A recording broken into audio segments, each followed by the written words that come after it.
The whole pod gallery laughed when the 9 little ships came out of the dark, and Warden of Counts Estheru laughed louder than anyone. He had a good reason. He measured fleets for a living. That was his whole purpose, hatched and grown and trained for nothing else. And in 400 years of measuring, he had never once been wrong about a fight before it started. The brood ruled by hunger. Estheru's people called themselves the Maw of the Long Tide, though most of the galaxy just called them the Swarm, and tried not to think about them too long. They did not build ships. They grew them. Living hulls of dark chitin and braided muscle, fed on the worlds they ate, each one a beast the size of a city, and the Maw had 10 million of them. When the Maw came to a system, the system ended. There was no record of it going any other way. So when the small human craft slid into the gallery's outer ring, above the green world of Halvain, the Warden's first feeling was not fear. It was something close to insult.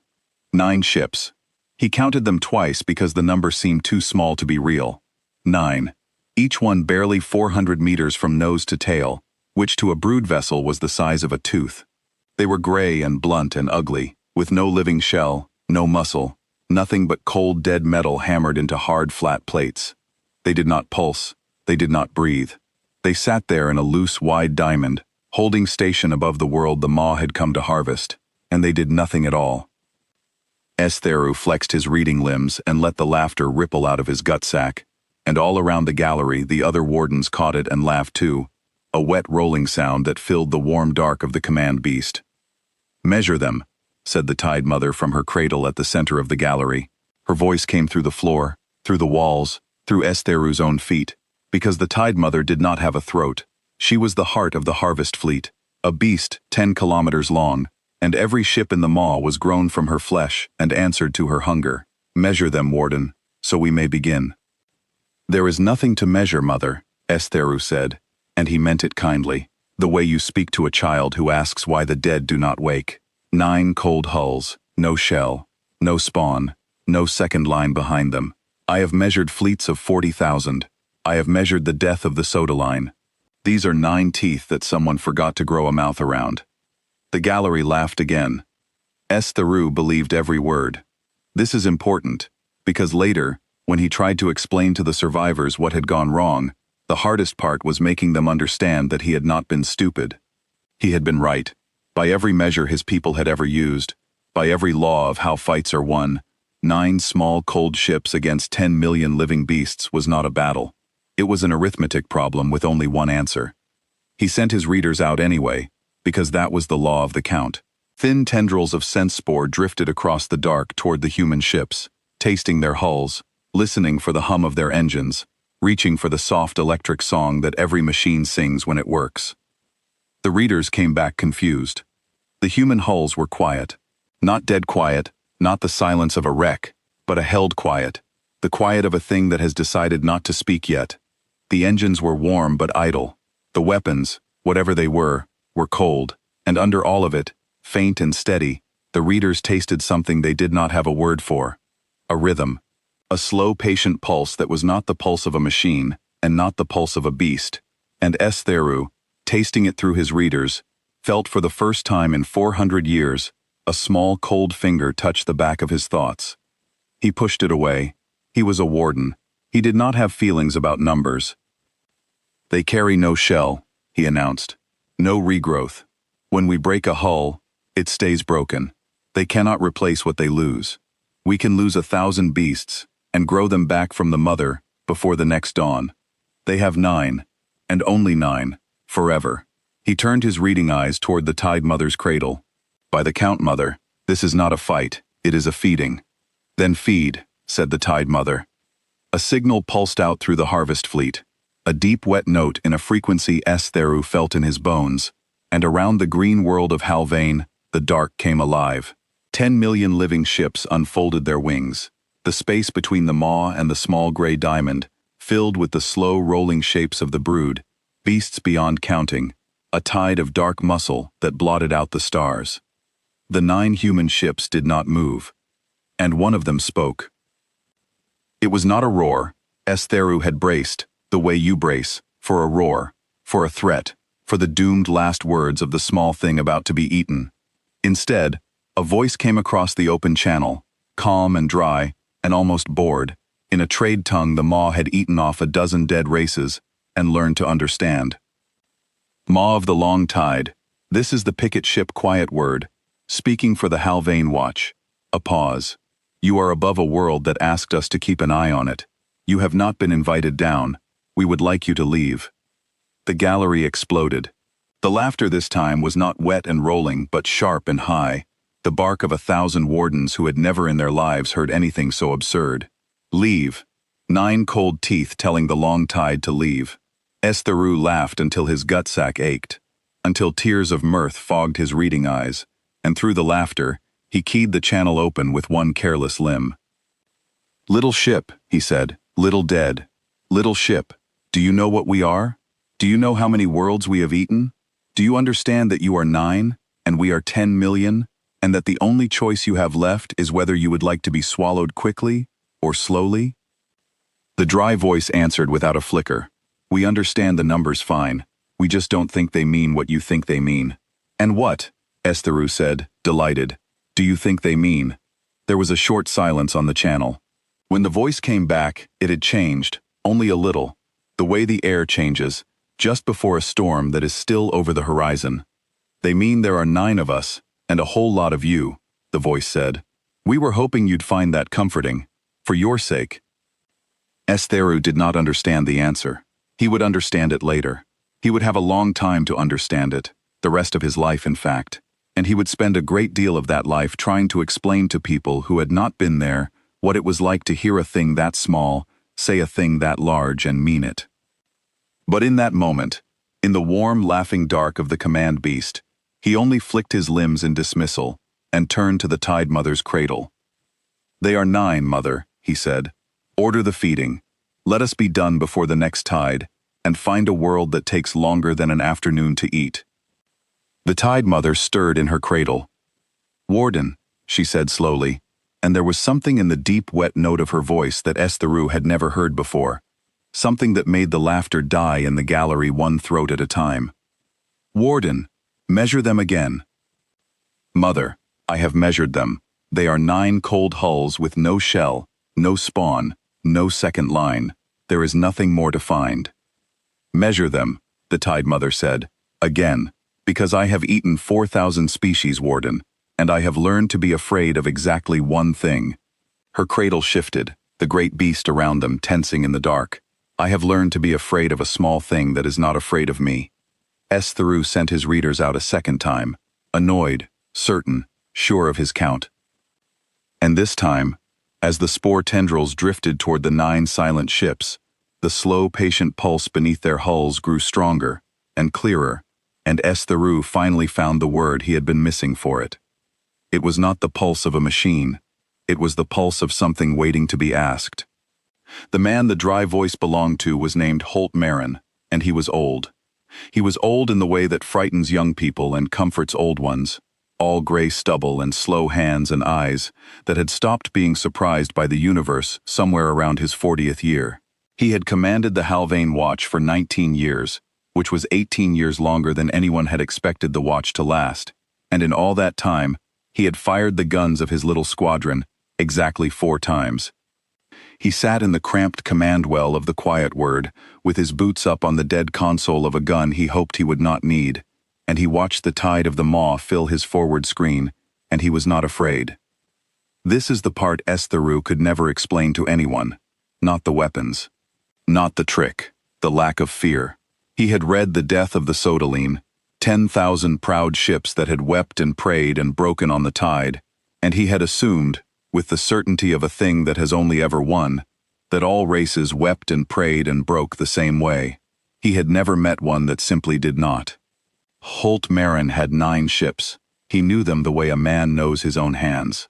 The quiet word, his own hull, the listening ship, the one that talked, the long patience and the slow answer, his 2 heavy gunboats, squat ugly things built around a single weapon each, the Halvane's own and the Cold Harbor, his pickets, fast and light, the last lamp, his little carrier, holding 6 unmanned hunting drones in her belly, the plain-spoken, his repair tender, which carried no weapons at all, and would matter more than any of them before the day was done.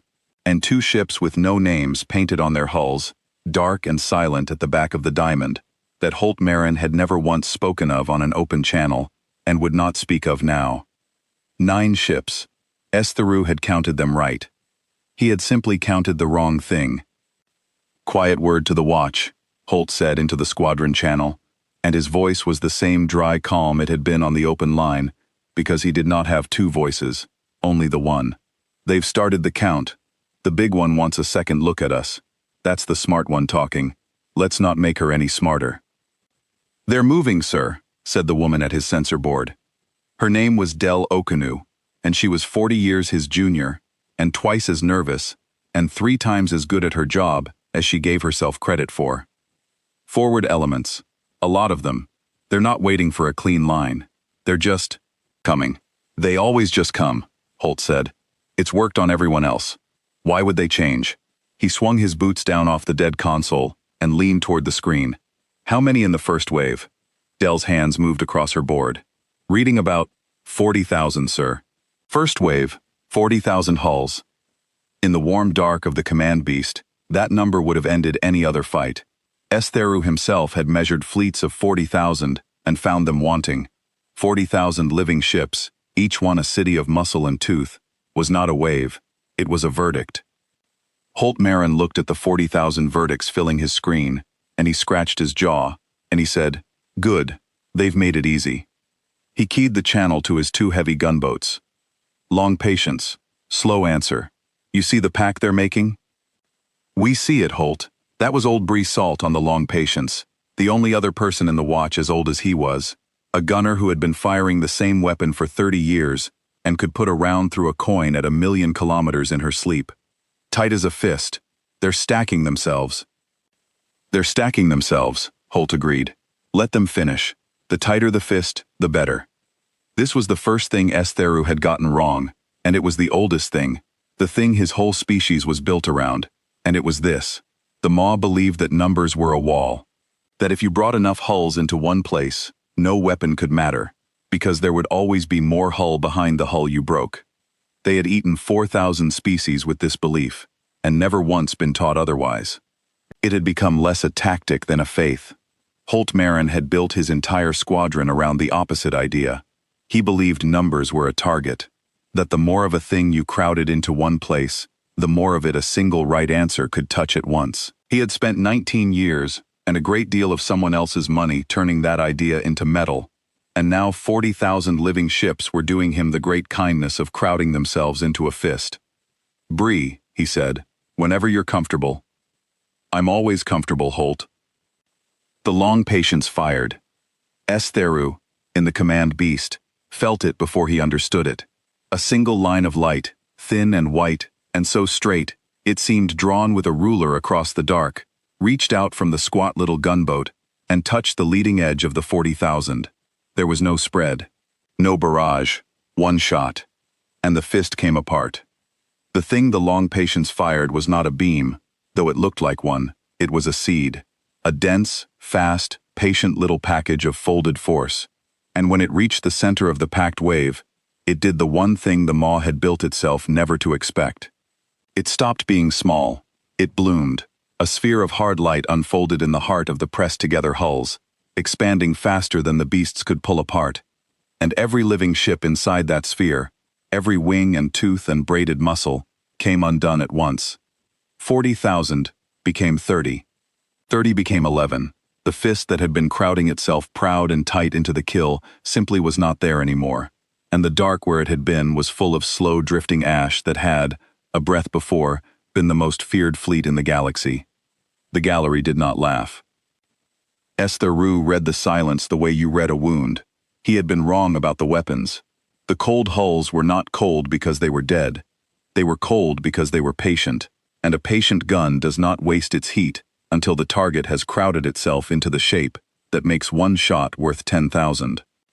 "Mother," he said, and his voice did not shake, because Warden's did not shake, but it had gone very flat. "Their weapons reward our formation. The tighter we mass, the more a single strike takes. I recommend we disperse. Spread the brood thin. Deny them the cluster." Disperse, the Tide Mother repeated, slow, tasting the word. The maw had never dispersed. The maw had never needed to.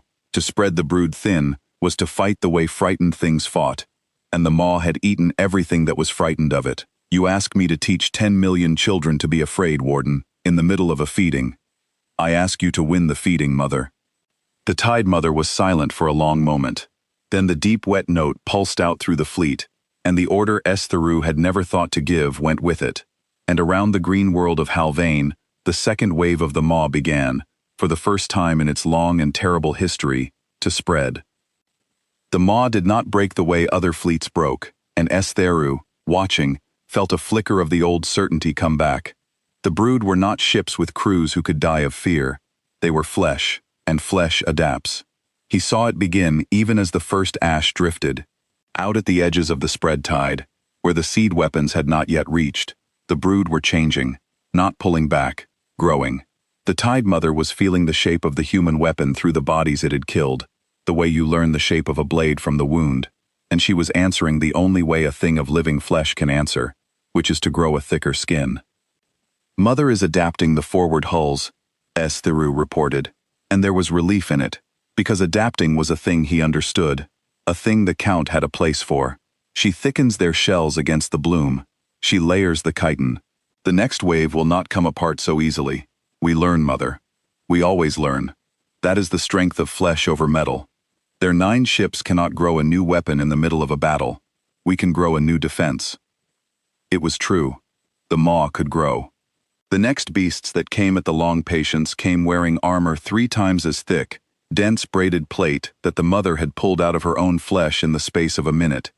And when Bree Salt's first seed bloomed against the new wave, it took fewer of them, far fewer, because the thicker hulls held the edge of the bloom out.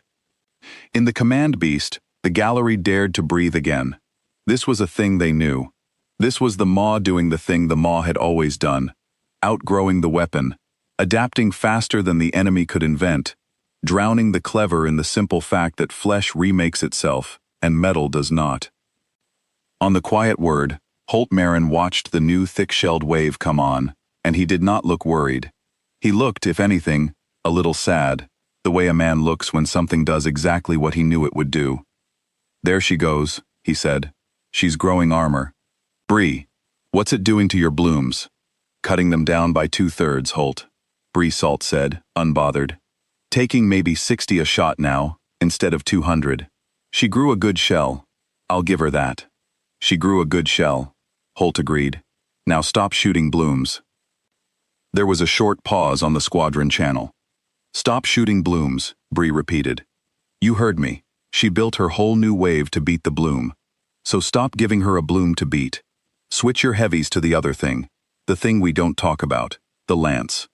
Holt's voice stayed flat. She grew 3 times the armor against a weapon that spreads. A weapon that doesn't spread, doesn't care how wide her armor is. It only cares how deep, and she made every hull heavier and slower to do it. You don't out-armor a needle. You just become a bigger, slower thing for the needle to find. Theru did not understand at first. Then the long patience fired again, and it was not a bloom. It was a single thin line, harder and brighter and somehow quieter than before, and it did not unfold in the heart of the wave. It went through. It went through the first thick-shelled beast and out the back of it, and through the second behind it, and the third behind that. A needle of folded force punching down the whole packed column. The mother had grown to stop a weapon that spread, and the thick new armor that had been so proud against the bloom meant nothing at all to a thing that only wanted to go straight. She adapted to the wrong weapon, Holt said quietly. That's the trouble with growing. You can only grow toward the last thing that hurt you. Show a thing of flesh a wide weapon, and it grows narrow armor. Show it a narrow weapon, and it grows wide. You can't be ready for both. Because being ready for both means being ready for nothing. He scratched his jaw. We brought 2 kinds of gun. She can only grow 1 kind of skin at a time. Every time she armors against one, she opens herself to the other. And every time she switches, she's a minute behind us, because she has to feel the wound before she knows the blade.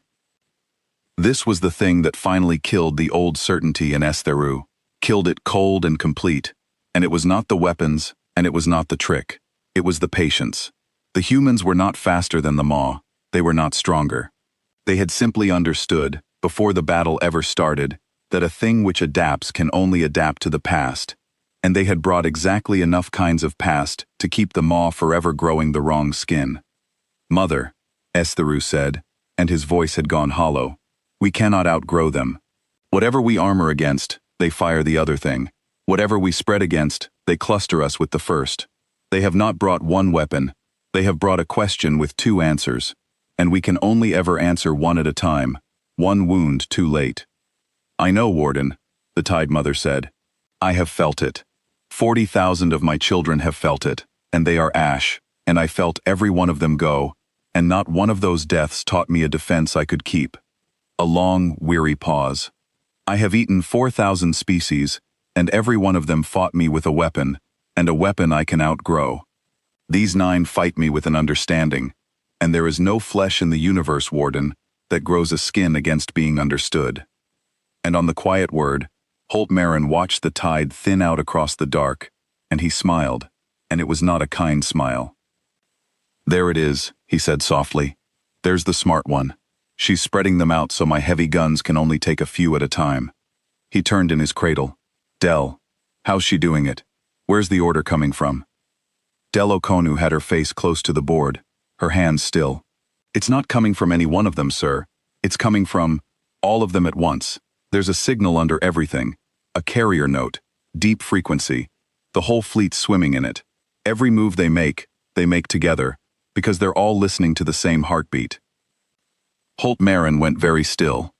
In the back of the Diamond, the 2 ships with no names painted on their hulls had been waiting 19 years for exactly this sentence.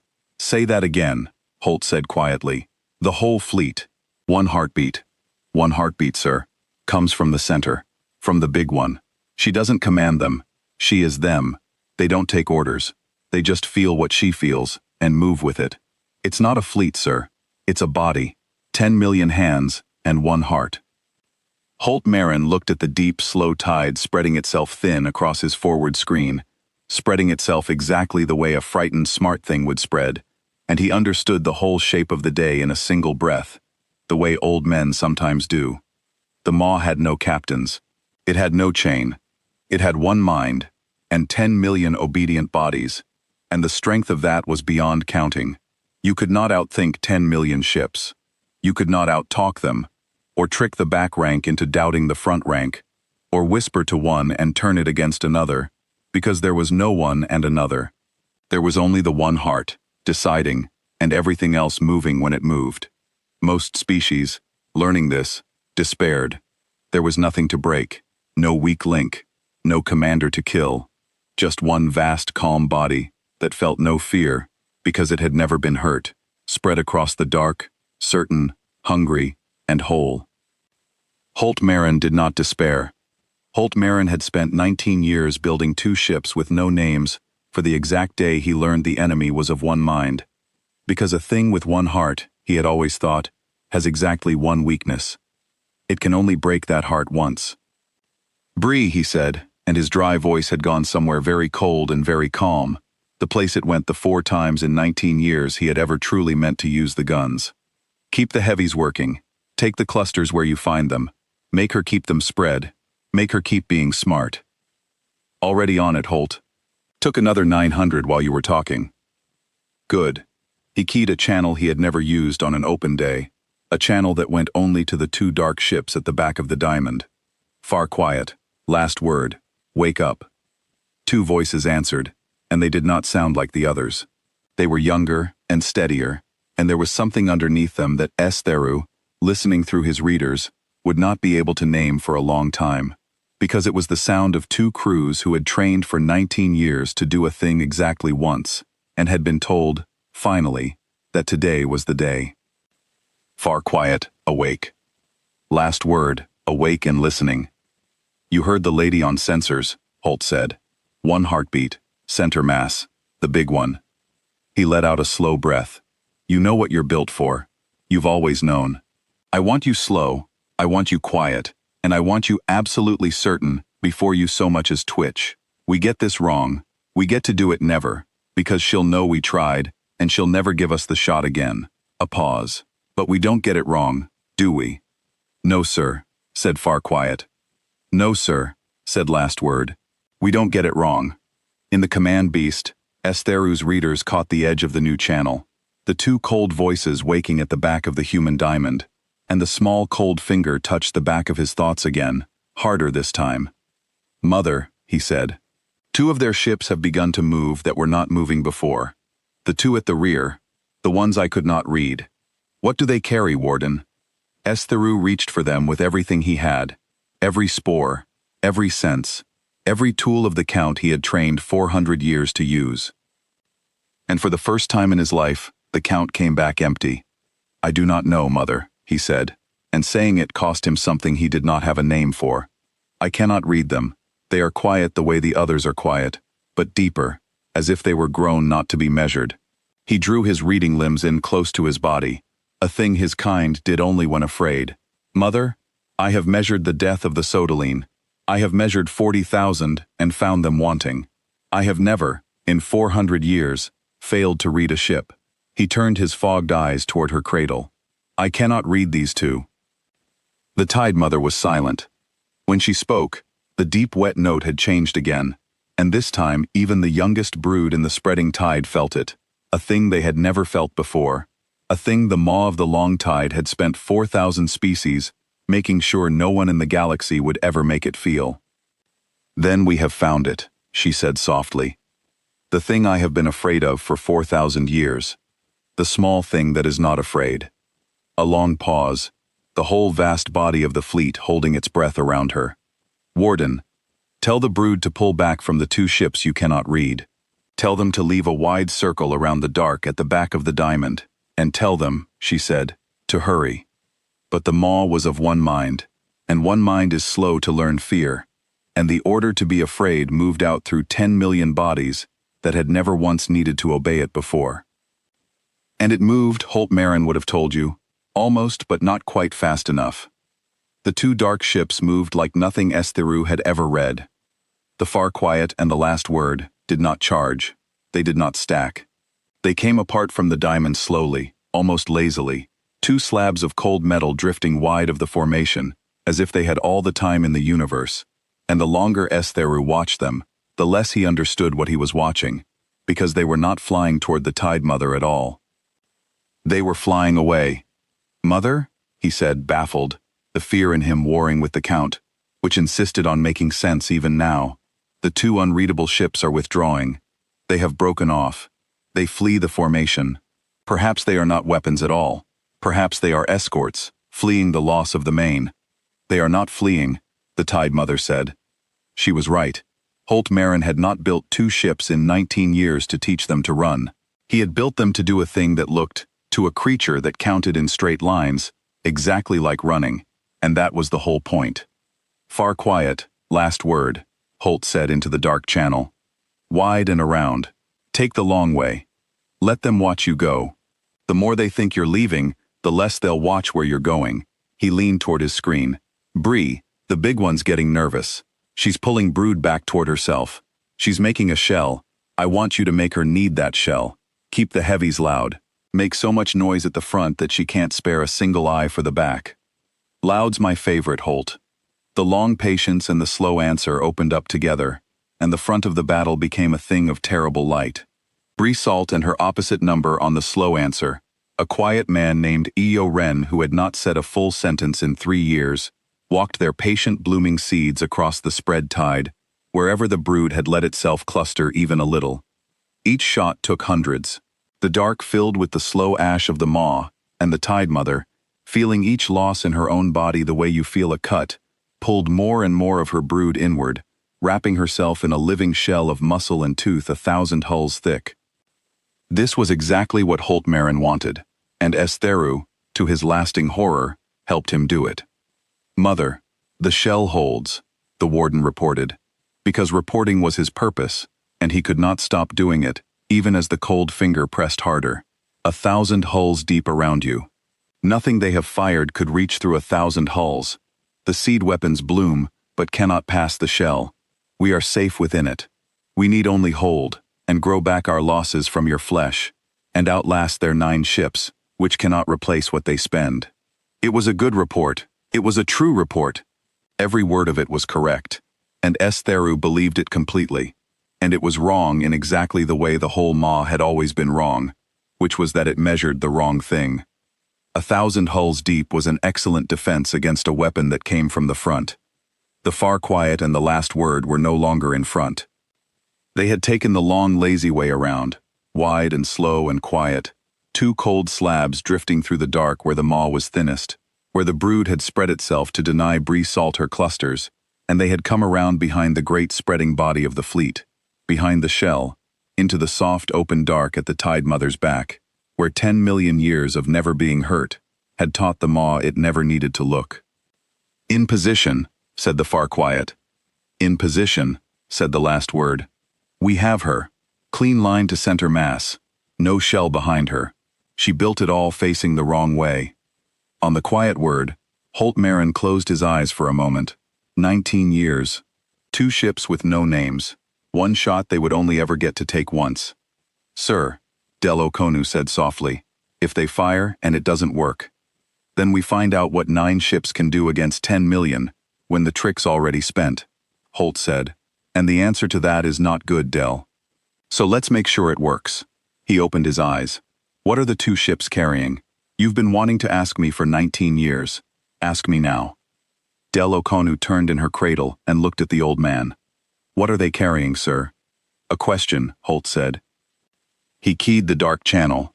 "Far quiet. Last word. You know what she is. 1 heart, 10 million hands. You know that if you just blow a hole in her, the brood don't stop.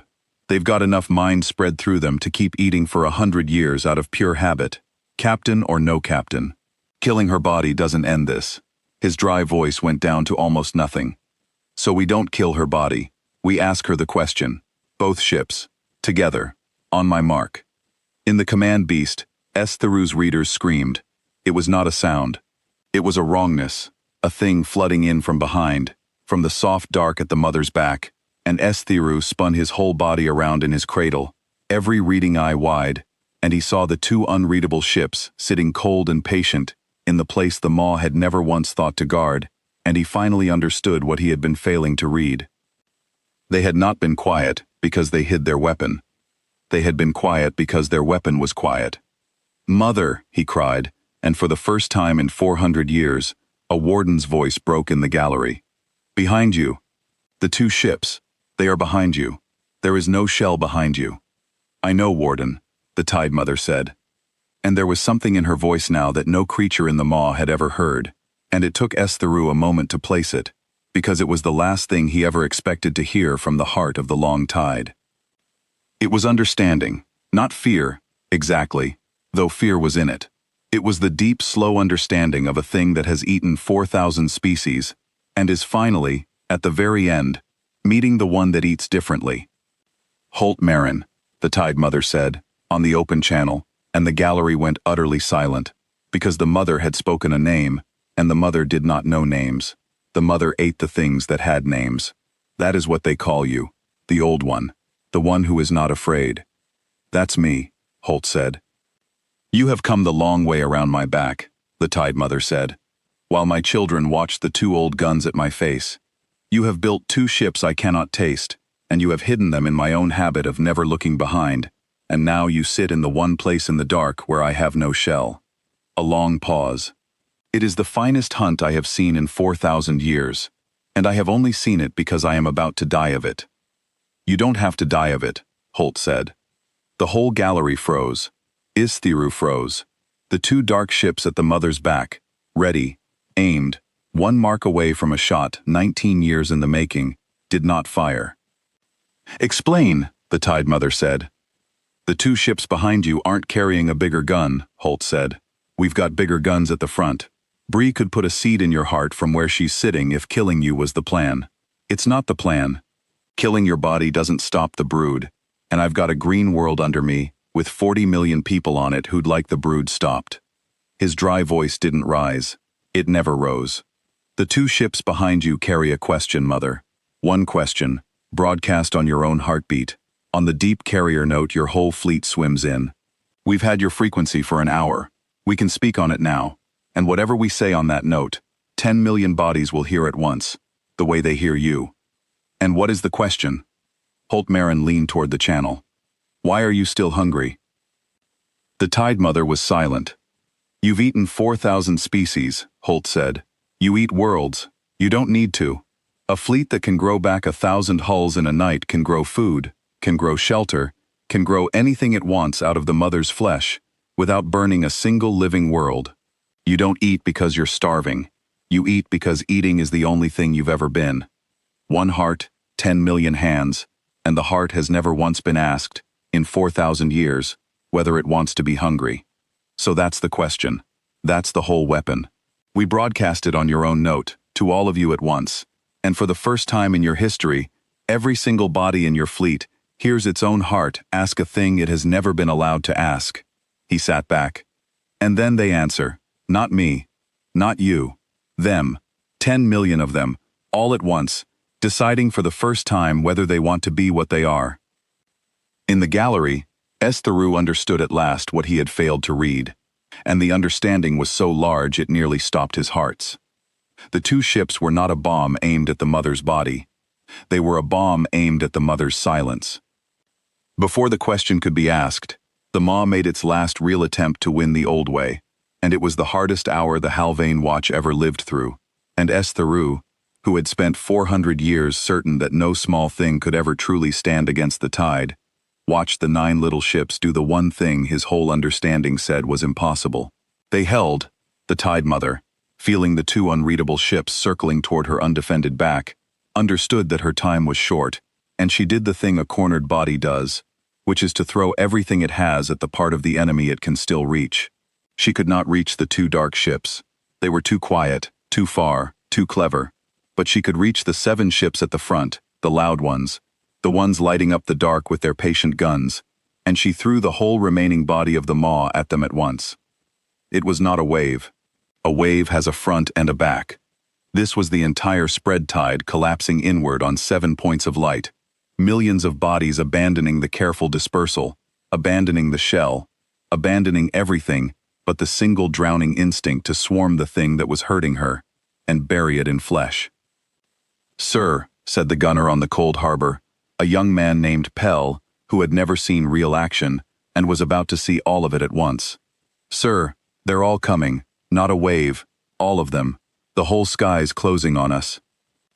I see it, Pell, Del Okonu said from the quiet word, because Holt had given her the front while he watched the back. Hold your line. Don't break formation. The second we scatter, we lose the crossfire, and the crossfire is the only reason 7 ships can hold a sky. The 7 little ships of the Halvain Watch did not scatter. They held their loose, wide diamond, and they turned their guns outward, and the whole drowning weight of the maw of the long tide came down on them at once. What saved them was not armor. They had almost none.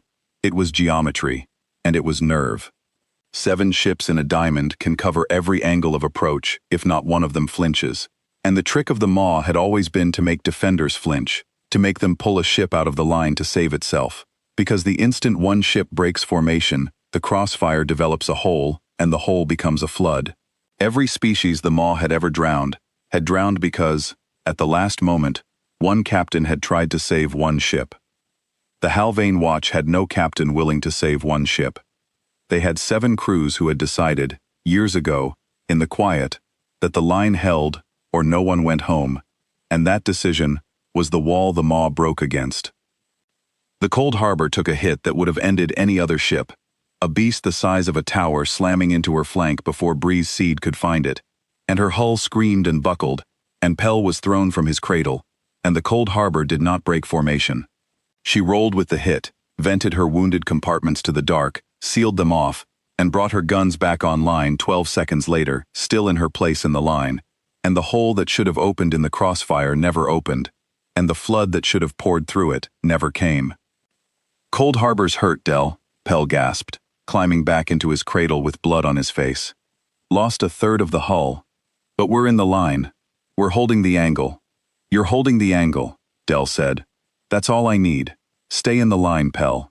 The line is the only thing in this whole sky that's keeping you alive, and you are the only thing keeping the line. Estheru watched the cold harbor take the blow that should have killed her and stay in formation. And something in him that had been certain for 400 years, finally, quietly, died. Because he had measured that hit. He knew what that hit did to a hull. He had read it happen to 10,000 ships, and every one of those 10,000 ships had broken formation, had pulled away to save itself, had opened the hole. He had assumed it was a law of the universe, the way ships behaved when they were hurt. He was watching the law not hold. "Mother," he said, "the hurt ship did not break." "I felt it not break," the Tide Mother said. "It should have broken. By every count I have ever taken, a hull hurt like that breaks formation. It saves itself. It runs. They all run." His reading limbs trembled. "It did not run, Mother. It is bleeding into the dark, and it stayed in its place, and it is still firing. Why does it not run?" "Because it is not a hull, Warden," the Tide Mother said slowly, and there was wonder in her voice now. The terrible wonder of a thing learning the shape of its own ending. "It is people, and you cannot drown people the way you drown ships, because a ship breaks formation to save the ship, but people hold the line to save each other. We have spent 4,000 years drowning ships. We never once met a thing that would rather die in its place than leave the ship beside it undefended." A long pause. "That is what the old human meant. That is the number you never measured. Not the size of the hull, the size of what the people inside it are willing to lose." The drowning weight of the maw came down and down on the 7 little ships, and the 7 little ships held, and bled, and held, and did not break. And somewhere in the second hour of it, the Tide Mother understood that she was not going to win this way, that she could throw the whole body of the maw at 7 ships forever, and they would simply hold forever, because they had decided to, and a decision is the one thing flesh cannot drown. And it was in that understanding, in that exhausted dawning certainty, that the old way had failed, that the Tide Mother finally went still, and stopped throwing her children at the wall that would not break, and turned, at last, toward the 2 quiet ships at her back, and was ready, for the first time in 4,000 years, to be asked a question, instead of to ask one with her teeth. "Holt Marin," she said, very quietly, while the 7 battered ships at her front held their bleeding line. "I cannot drown them. I have thrown everything I am at 7 of your 9 ships, and they have not given me one step, not one hole, not one ship that ran. I have nothing left to throw. The 2 ships are at my back, and there is no shell there, and I am too tired to grow one." A pause that sounded almost like relief. "I am ready to hear the question now. I have run out of ways to avoid it." "Took you long enough," Holt said, not unkindly. "Hold the line, Del. Seal the cold harbor's wounded. Get Pell some help, and stand your 7 ships down easy. The hard part's over. The talking starts now." And the 7 little ships of the Halvane Watch, every one of them still in formation, not one of them lost, lowered their guns into the sudden quiet, and the cold harbor bled into the dark and did not die, and held her place in the line until the very end. But the Tide Mother did not answer the question yet, because before she could, the oldest part of her did what the oldest part of any cornered thing does. It tried to bite. "Mother, do not," Estheru began, and got no further, because the deep wet note pulsed out through the fleet one more time, sharp and frightened and 4,000 years old, and the maw of the long tide reached for the one weapon it had always kept and never needed. Below them, on the green world of Halvane, 40 million people went about a day they did not know was their last, and out of the spread tide, peeling away from the shell, 1,000 of the fastest brood folded their wings flat and dove for the planet. They were not coming to fight the 9 little ships. They were coming to eat the world out from under them. The maw had learned, somewhere in its long history, that you did not always have to beat the thing defending a planet. Sometimes you simply took the planet and let the defender watch, and let the watching break it. It had worked on the Sodaline. It had worked on 100 proud fleets that had held the line in space, while the worlds behind them turned to ash. A defender who cannot bear to lose what it defends is a defender you can make do anything. "Sir," Delokonu said, and her voice had finally cracked, because she was 40 years younger than Holt, and this was the part that frightened her. "Sir, 1,000 of them just broke for the surface. They're going for Halvane. They'll be in atmosphere in 90 seconds. We can't catch 1,000 of them. We don't have the hulls. If even 100 get down. I know what 100 get-downs do, Del, Holt said quietly. He had read the same reports she had. A single brood beast in atmosphere could open a continent. 100 of them was the end of a world. Last lamp. You listening? Listening, Holt. That was a young pilot named Cass Veer on the little carrier. The one nobody ever noticed. The ship with 6 unmanned hunting drones in her belly and no real guns of her own. I see the dive. 1,000 hulls. 90 seconds. 6 drones. A pause. That's 166 beasts per drone, Holt. And they're faster than my drones. They're faster than your drones in a straight line, Holt said. They're not faster than your drones in a doorway. You've flown the Haldane gravity well 1,000 times. They've flown it never. They're diving blind into a planet they came to eat. You're going home. He leaned toward the channel. Don't chase them. Get below them. Put your drones in the high atmosphere, where the well bends, where a thing built for open space tumbles, and a thing built for the well doesn't. Make the door narrow. Make them come through one at a time, and the plainspoken's right behind you. The plainspoken doesn't have guns, sir, Cass Veer said. The plainspoken has a hold full of the same patient seeds Bree shoots, Holt said, and a repair crew that knows how to throw them out the back door by hand. It's not pretty. It's not aimed. But you don't need to aim at a doorway. You just need to fill it. His voice did not rise. Go. Both of you. Save the world while the grown-ups finish talking up here. The last lamp dropped toward Haldane like a stone, 6 drones spilling out of her belly, and the unarmed repair tender plainspoken came down behind her, trailing a cloud of hand-thrown seeds. And in the high cold air where the gravity well bent the dark, the 1,000 diving brood met the one thing the maw had never planned for, which was a doorway built by people who knew the door. Estheru watched it through his readers, and could not look away. The brood came down in a flood, fast and proud and certain, the way the maw had always come down on worlds, and the doorway took them. Not all at once, one at a time, the way the well narrowed, the way the little drones herded them, the way the slow seeds bloomed in the choke point, and turned the flood into a line, and the line into ash. A drone died, then another. Cass Veer lost half her swarm in the first 30 seconds, and did not stop, did not pull up, did not run, because a human carrier with 2 drones left is still a doorway, as long as there is a pilot in it, willing to be one. 100 brood got past the door. Holt had said, 100 get-downs ended a world. He had not said the plainspoken would be on the surface to meet them. The unarmed repair tender, the ship with no guns, the ship the warden had not even bothered to count as a warship, had come all the way down through the door behind her own carrier and put herself between the 100 beasts and the nearest city. And her repair crew had spent 19 years learning to weld a hull back together under fire, and they spent the next 4 minutes learning to be gunners, throwing patient seeds out the open cargo door by hand into the things that came for the city, and not one of those 100 beasts reached the ground that mattered. Plainspoken's down hard, Holt, Cass Veer said, her voice shaking.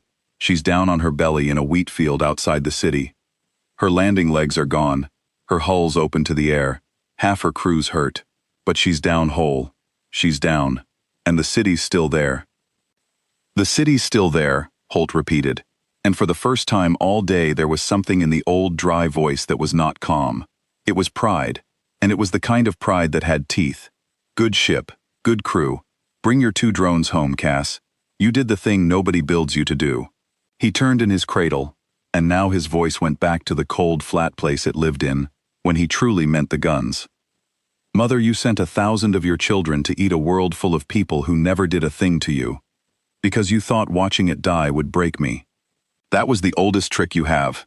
It's the trick that beat everyone else. The Tide Mother was silent. It didn't beat us, Holt said. Not one beast reached a ground that mattered. We've got a repair tender on its belly in a wheat field, and a kid in a carrier with 2 drones left, and your 1,000 are ash, and the world's still down there turning. So here's where we are. He let the silence sit. You spent your oldest weapon, and it bought you nothing. You're out of tricks, Mother. All you've got left now is the same thing you've always had, which is 10 million bodies who've never once been asked a question, and I'm about to ask them one. There was one moment, near the end of the long hold, when the whole thing nearly came undone, and Estheru was the one who almost undid it. He had spent the hour reporting the front, the drowning weight, the 7 ships that would not break, and somewhere in the exhaustion of it his old training reasserted itself, the deep reflex of 400 years, and he turned his readers back toward the soft dark at the mother's spine to check, one more time, the thing that did not add up. 2 ships had left the diamond. The count said 2 ships were gone, but 7 plus 2 was 9, and the front showed 7, and the back showed nothing, and a warden cannot let a missing number lie. He found them. Faintly, at the very edge of what his readers could taste, 2 cold, quiet shapes, drifting wide and slow through the thinnest part of the dark, exactly where the mother had no eyes, because she had never needed eyes there. "Mother," he said, and his voice was sharp with the old certainty, the count finally closing. "The 2 unreadable ships. I have them. They are not fleeing. They are circling. They come around your spine, into the open dark behind you, where you have grown no shell. They will be at your back in—" He stopped. He stopped because in that instant he understood that finishing the sentence would kill them. That if he gave the mother the bearing, she would turn, she would grow a shell at her back, she would close the one door the humans had spent an hour opening, and the 2 quiet ships would lose the only shot they would ever get, and the 7 bleeding ships at the front would have held the line for nothing, and the world below would burn after all. He understood, in other words, that he was holding the whole battle in his reading limbs, and that the count, for once, did not tell him what to do with it. "Warden," the Tide Mother said, "you have stopped speaking. Finish the report. Where are the 2 ships?" And Theru of the Count, who had never in 400 years failed to finish a report, who had measured the death of the Sodaline and 40,000 hulls and found them wanting, sat in the warm dark of the command beast with the answer in his mouth and did not say it. "I have lost them, Mother," he said. It was the first lie of his life. It cost him something he would never get back and would never regret. He said it steadily, in the flat voice of the Count, and the mother, who had trusted that voice for 4,000 years, believed it, and did not turn, and did not grow a shell at her back, and the 2 quiet ships came on. He told Holt about it later, on the long quiet channel after, because he could not carry it alone. "You lied for us," Holt said, "before we ever asked you anything, before the question reached you. You chose it yourself, in the dark, with the whole battle in your hands."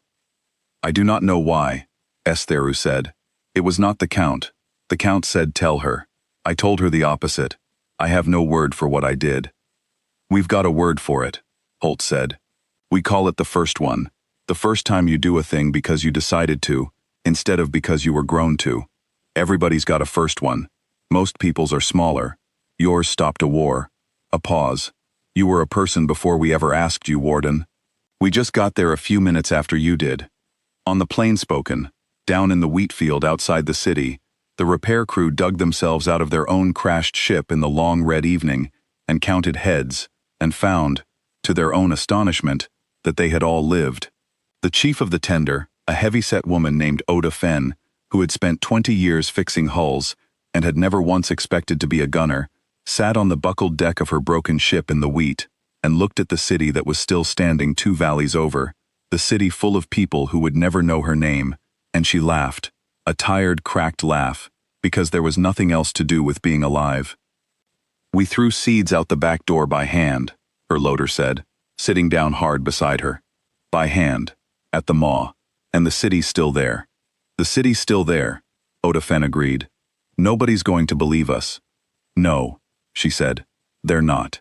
And she laughed again, and looked up at the dark where 9 little ships were holding a sky full of the most terrible fleet that had ever been, and she stopped laughing, because she understood, the way the whole watch understood, that the unarmed tender in a wheat field, and the 2 unreadable ships at the mother's back, and the 7 bleeding hulls holding the line, were all the same thing, all 9 pieces of one decision, and that the decision was the weapon, and the ships were only where they kept it. "You cannot do this," Theru said. He said it to the gallery, to the mother, to the dark, to himself. He said it the way you say a thing you have believed your whole life and are watching break. The brood are of one mind. They do not decide. They cannot decide. They are hands. A hand does not choose. The mother feels, and the hands move. And that is the maw. That is what we are. That is the whole strength of us. His reading limbs trembled. If you broadcast a question to 10 million hands, nothing will happen, because hands do not answer questions. They will simply keep eating. You will have spent your finest hunt on a thing that cannot work. Maybe, Holt Marin said on the open channel, because he had heard the warden. The whole gallery had heard the warden. The question ship had its receivers wide open. Maybe you're right, warden. Maybe they're just hands. We thought about that, my crew and me, for a long time. 19 years, give or take. A pause. But here's the thing about a hand. A hand only stays a hand, as long as nobody asks it whether it would rather be something else. The second you ask, you find out. And the mother's been afraid of exactly one thing for 4,000 years, which is a small thing that isn't scared of her, and you don't get afraid of something that can't touch you. So somewhere down deep, the mother already knows. Knows what? Estheru whispered. That her hands were people once, Holt said, before they were hands. And a thing doesn't forget being a person, it just stops being asked. In her cradle at the center of the great shell, the Tide Mother spoke, and her voice was very quiet. Warden Estheru, you have measured fleets for 400 years. Measure me one last thing. A pause. Measure how long it has been since I was hungry. Estheru turned his reading eyes toward her cradle, confused. Mother, you are always hungry. You are the hunger. That is what you... Measure it, the Tide Mother said. And Estheru, because he was a warden and could not stop being one even at the end of the world, reached out with everything he had and measured the hunger of the Tide Mother of the long tide, the great heart that had eaten 4,000 species, and he found, at the very center of her, in the deepest, oldest part where the Count had never thought to look, nothing. No hunger, no need, no starving thing driving the great body forward, just a habit, 4,000 years deep, a wheel turning because it had always turned, a heart that ate worlds, because no one, in all that time, had ever once asked it to stop. You are not hungry, Estheru said slowly. Mother, you have not been hungry in, I cannot read how long. You eat because eating is the only thing anyone ever let me be, the Tide Mother said. Because I am one heart and 10 million hands, and a heart that has never been asked a question simply does the last thing it was told, forever. A long silence. The old human is right, Warden. He has read me better in 1 hour than I have read myself in 4,000 years. And he has put 2 ships at my back that can speak to all my children at once, on my own note, and ask them the question I have never been allowed to ask. Mother. Holt Marin, the Tide Mother said. Ask it. Holt Marin sat very still in the cramped command well of the quiet word. Del Okonu was looking at him. Far away, through the dark, Bree Salt and Io Ren had let their patient guns go quiet, and the front of the battle had stilled, and 10 million spread-thin bodies hung in the dark around the green world of Halvain, waiting, though they did not know for what. You sure, Mother? Holt said quietly. Once it's out, it's out. 10 million answers. I can't take it back, and neither can you. Some of them might decide they like being hungry. You might come apart. You might fly into pieces that hate each other. I've thought about that too. A thing that's only ever been one body might not survive learning it's 10 million people. I might not, the Tide Mother agreed, but I have eaten 4,000 species who were each 10 million people, and not one of them ever asked me to be a person too. You are the first. Her voice was almost gentle. Ask the question, old human. Whatever my children answer, it will be the first true thing the Maw has done in 4,000 years. Let me die of that, if I must die of something. Holt Marin keyed the dark channel. Far quiet. Last word. You heard the lady. He let out a long, slow breath. Broadcast on her note. All 10 million at once. You know the words. Send the question. The 2 cold ships at the Tide Mother's back. The 2 ships Estheru could not read. The 2 ships built across 19 patient years for a single moment. Opened up at last. It was not light. It was not fire. It was a single clear note, sent out on the deep carrier frequency the whole Maw swam in. The mother's own heartbeat turned into a voice, and it carried 4 words in a tongue the brood had never been taught, but somehow, on that note, in that frequency, every single body understood. Do you want this? And 10 million hands, for the first time in 4,000 years, stopped being hands. Estheru felt it happen. He felt it in the carrier note, in the deep frequency, in the great shared body of the fleet. He felt 10 million separate minds, buried under 4,000 years of being told they were one, wake all at once, and hear their own heart ask them a question. And he felt the silence that came after, the vast held breath of a fleet that had never once, in all its terrible history, been allowed to think for itself. And then he felt them answer. It did not come all at once. It came the way dawn comes, in scattered points of light across the dark. One body, far out on the spread edge, simply stopped, folded its wings, went still. Then another, then 1,000, then 100,000, all across the great spread tide, the brood of the maw of the long tide drawing in their wings and going quiet, one mind at a time, deciding, for the first time, no. Not all of them. Estheru read it honestly, because he was a warden, and he would report it true even now. Some of them answered yes. Some of them had been hands so long they did not know how to be anything else, and they liked the hunger, or they feared the quiet, or they simply could not imagine a self that did not eat, and they kept coming, kept their wings spread, kept their teeth bared, a scattered angry remnant of a fleet that had been 10 million strong. But they were no longer 10 million. They were no longer one body. They were a few 100,000 frightened bodies who had just learned they were alone, scattered across a dark full of millions of their kin who had chosen to stop, and they had no shell, and no heart to move them. And they had spread themselves thin on the mother's own order, and at the front of the battle, 2 patient old guns were still warm. "Bree," Holt Marin said. "EO, the one's still coming." They had their question and they answered it. Clean them up, tight as you can, no spread, no waste, and not one round anywhere near a body that's gone still. "Already counting them, Holt," Bree-Salt said softly. "Already counting them down." The long patience and the slow answer spoke again, patient and exact, and Bree-Salt and Io Ren walked their blooming seeds through the scattered remnant who had chosen the hunger, and they did it carefully, surgically, threading every shot around the millions of still and folded bodies who had chosen the quiet, and the few 100,000 who had kept coming, came apart in clean small blooms of ash, and the dark grew calm. In the command beast, in the gallery, Warden Estheru of the Count watched the most feared fleet in the galaxy choose, body by body, to stop being a weapon, and he understood the last thing. The thing the 9 little ships had been trying to tell him from the very first dry word on the open channel. "There are 9 of us," the dry voice had said, "and a whole lot of you. We were hoping you'd find that comforting. Because 9 ships could not kill 10 million. But 9 ships could ask 10 million a question. And a question, asked at the right moment, on the right note, by a thing that is not afraid, is the only weapon in the universe that gets stronger the more of the enemy there are to hear it." The Tide Mother did not come apart. Estheru had been certain she would. A heart that learns it is 10 million people should not survive the lesson, and he had braced for the great body to fly into hating pieces, for the command beast itself to tear in two beneath him. It did not happen.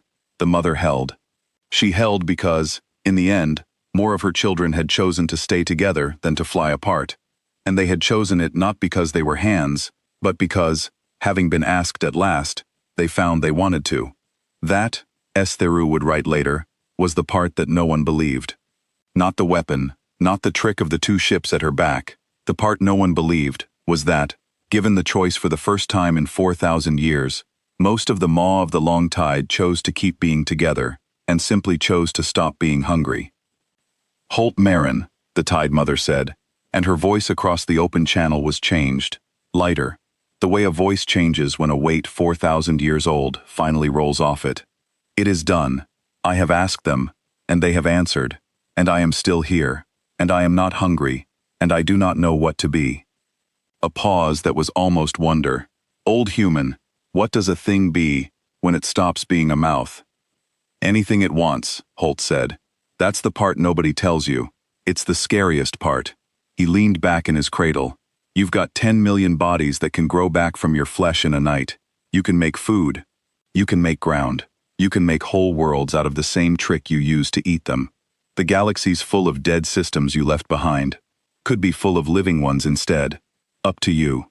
Genuinely up to you now. For the first time. That's the gift and the curse of getting asked. The Tide Mother was quiet for a long moment. There is a warden in my gallery, she said. Estheru. He has measured fleets for 400 years, and he was certain, and he was wrong, and he is sitting very still and very afraid, because a thing that measures cannot bear to have measured wrongly. Speak to him, old human. He will need to carry this.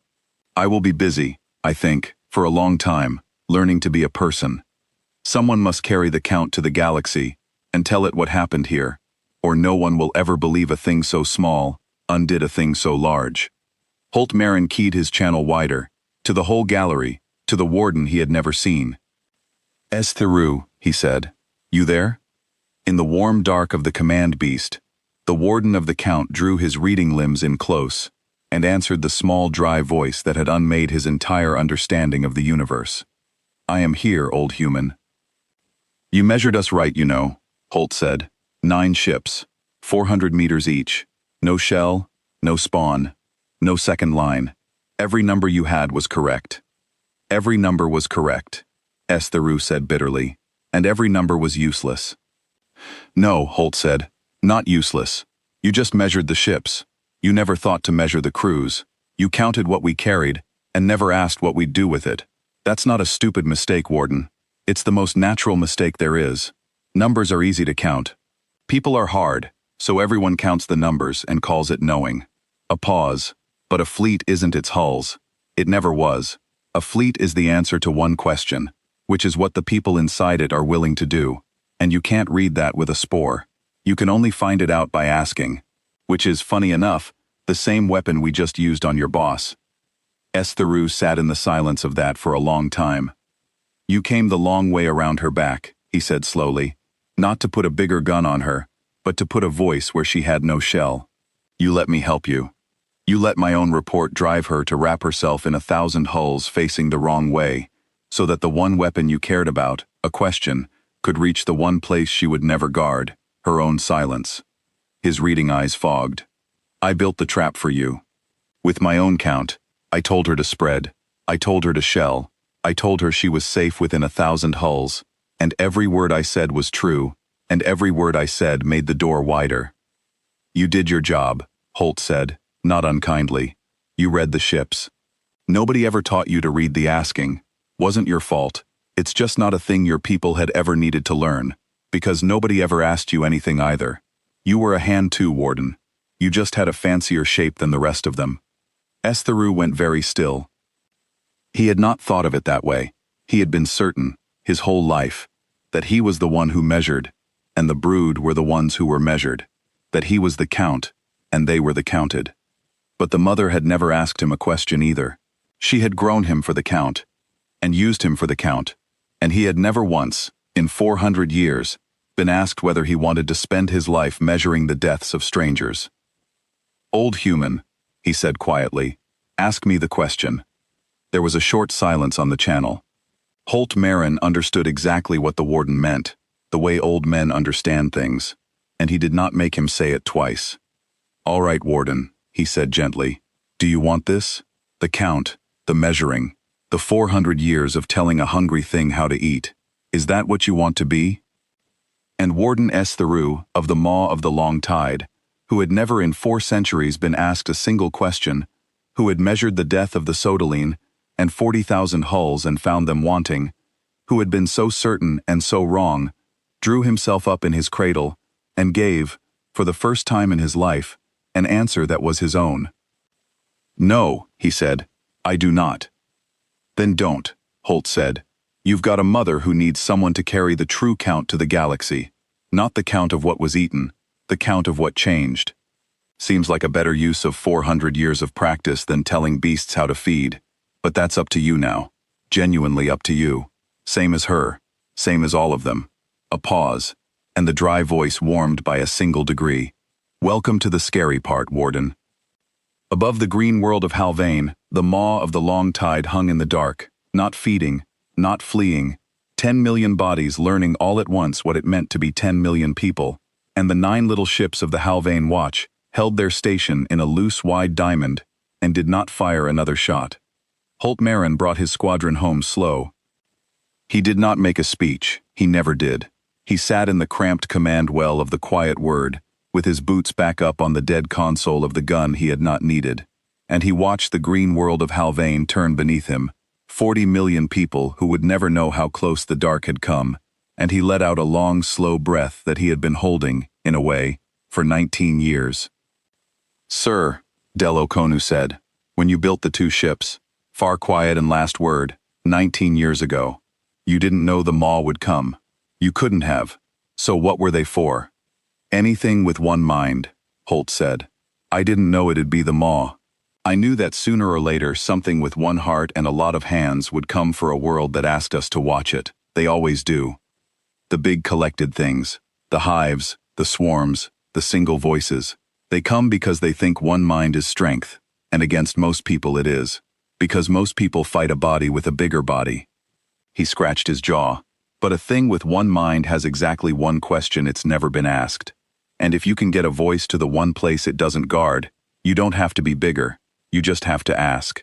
I built two ships to carry a question, took 19 years, used them once, worth it." "And if the question hadn't worked," Del said, "if she'd answered yes, if they'd all answered yes?" Holt Marin was quiet for a moment.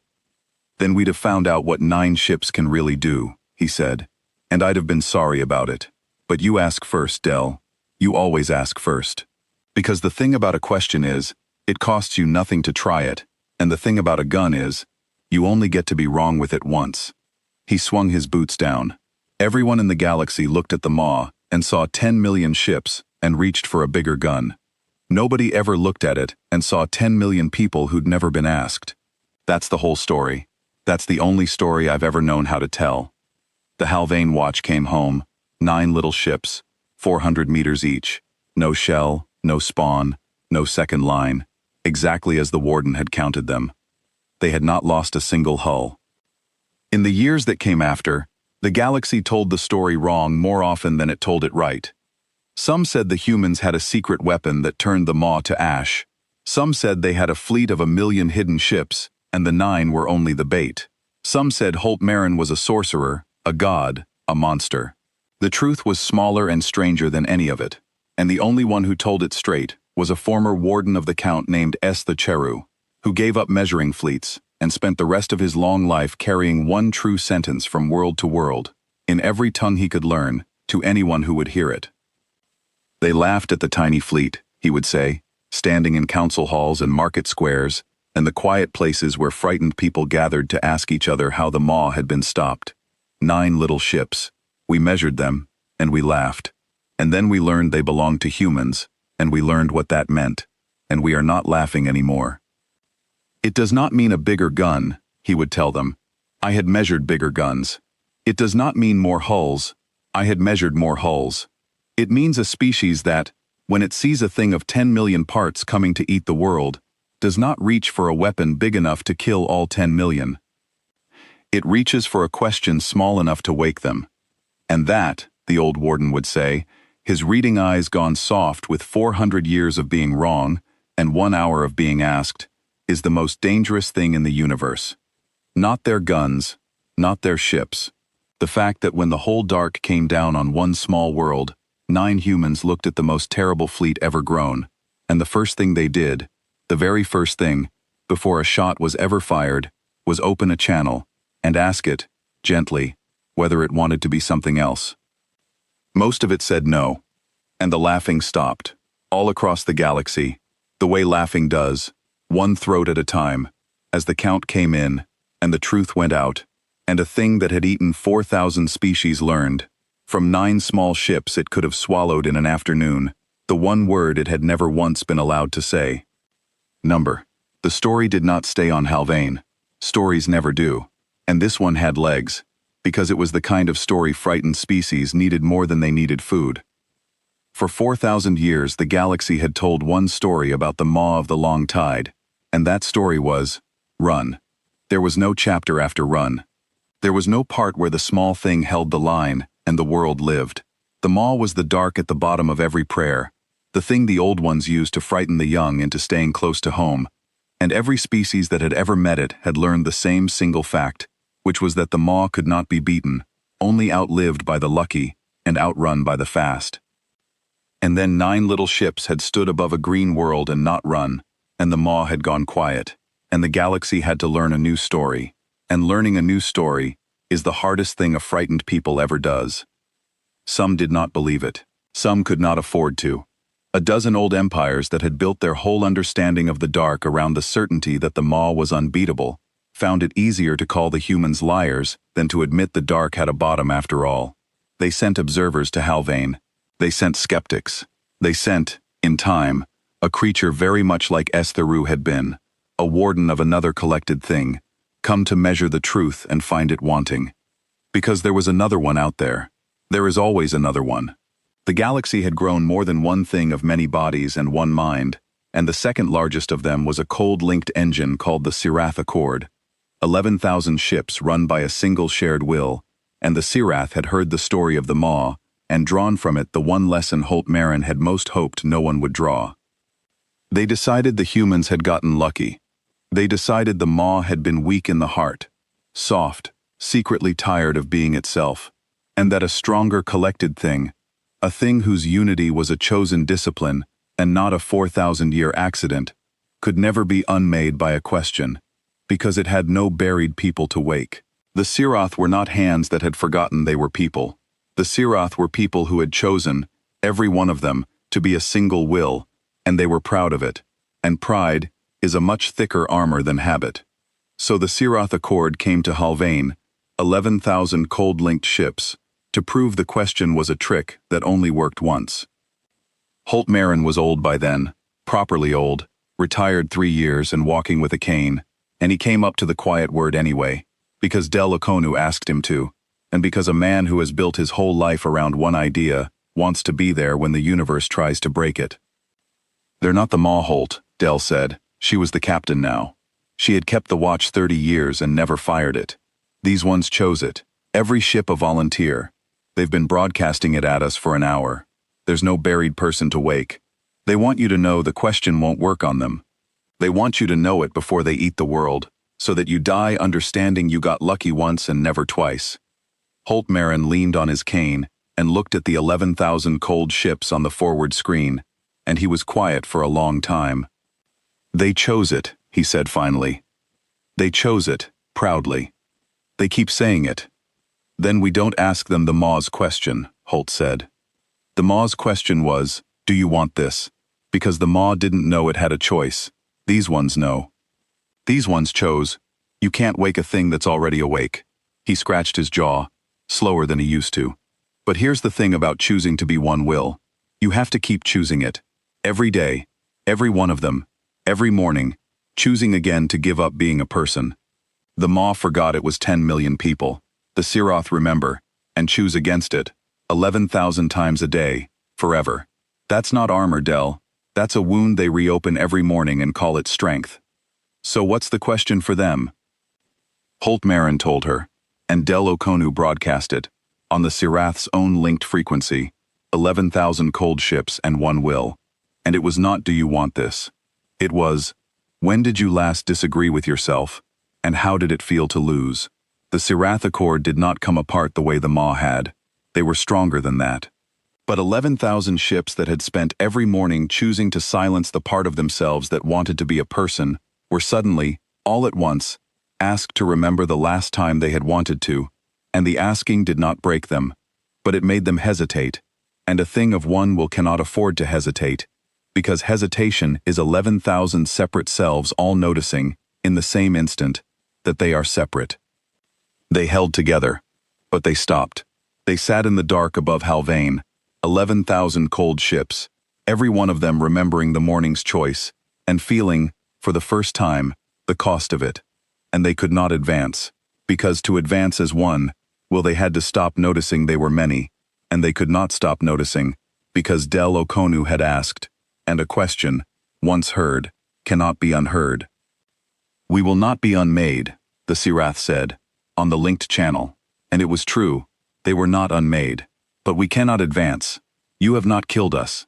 You have not woken us. You have simply made us aware, and an aware thing cannot pretend to be a single will, and a thing that cannot pretend cannot be the Sirath Accord. A long pause. What have you done to us, human? Nothing you didn't do to yourselves every morning, Delo Konu said.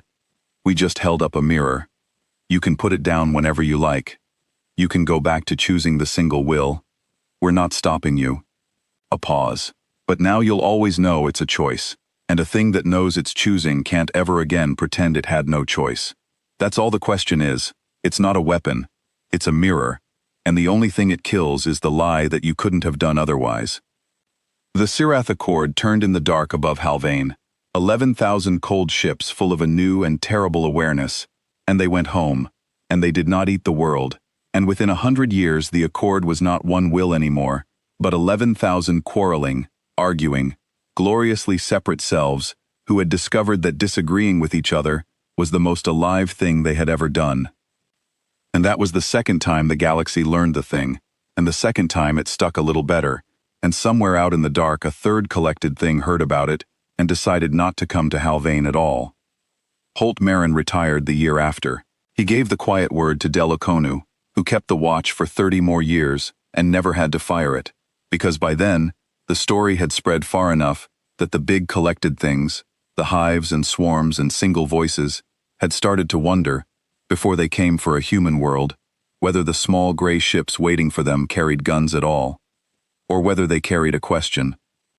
There is a thing that happened to the maps, after. For 4,000 years, the star charts of 100 species had carried a mark over the deep cold places where the maw was known to feed. A mark every navigator learned before they learned anything else. And the mark meant, do not go here, do not slow here, do not let your engines be heard here. Whole trade routes bent themselves into long, wasteful curves to stay away from that mark. Whole peoples had built their history around the empty places it drew on the dark. In the years after Halvain, the mark began to change, not all at once. Cautiously, the way a frightened people changes anything. A navigator on some distant freighter would hear the story, the true version, the one the old former warden carried world to world, and would look at the dread mark on the chart, and would think about 9 little ships and a question, and would, very carefully, draw a small new symbol beside the old one. The new symbol did not mean safe. It was too soon for safe. It meant something the old charts had never had a symbol for at all. It meant, ask first. That was the whole legacy, in the end. Not a weapon the galaxy could copy, because the weapon was never the ships, and never the guns, and never even the question itself. It was a habit of mind, a thing humans seemed to carry the way other species carried fear, and the habit was this, that when the largest and most terrible thing in the dark comes for the smallest thing you love, the first move, before the guns, before the running, before the despair, is to open a channel and find out whether the terrible thing has ever once been asked what it wants. Most of the galaxy could not do it. It was not in them.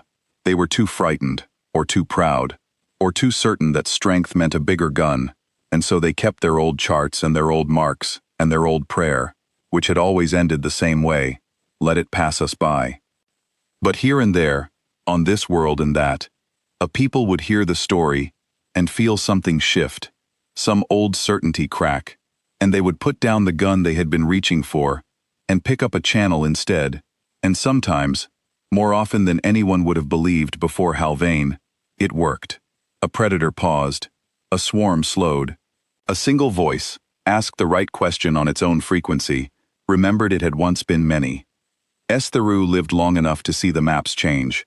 He was very old by the end, older than any warden of the Count had ever lived, because the mother had freed him from the work that had been burning him alive and given him instead a thing to do that fed him instead of emptying him. He went from world to world with his one true sentence, and he watched the small new symbol spread across the charts of the dark, beside the old mark of dread, and he understood that this was the count he had been born to take, that he had simply spent 400 years taking the wrong one. They laughed at the tiny fleet, he would say, one last time, at the end, to whoever would listen. 9 little ships.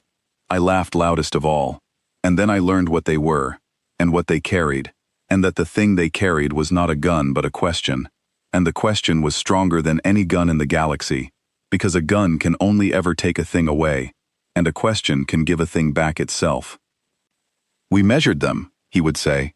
We measured everything they had, and the one thing we never thought to measure was the only thing that mattered, which was that 9 human beings looked at the end of the world coming down on a planet of strangers and decided, before anything else, to be kind to it. That is what it means, he would say, that they belong to humans. It means they came to the worst thing in the dark and asked it, gently, if it would like to be something better. And it said yes more often than anyone, anywhere, had ever dared to hope. And a great many of them, the records show, decided they would rather not find out, and turned, in the dark, and went quietly home.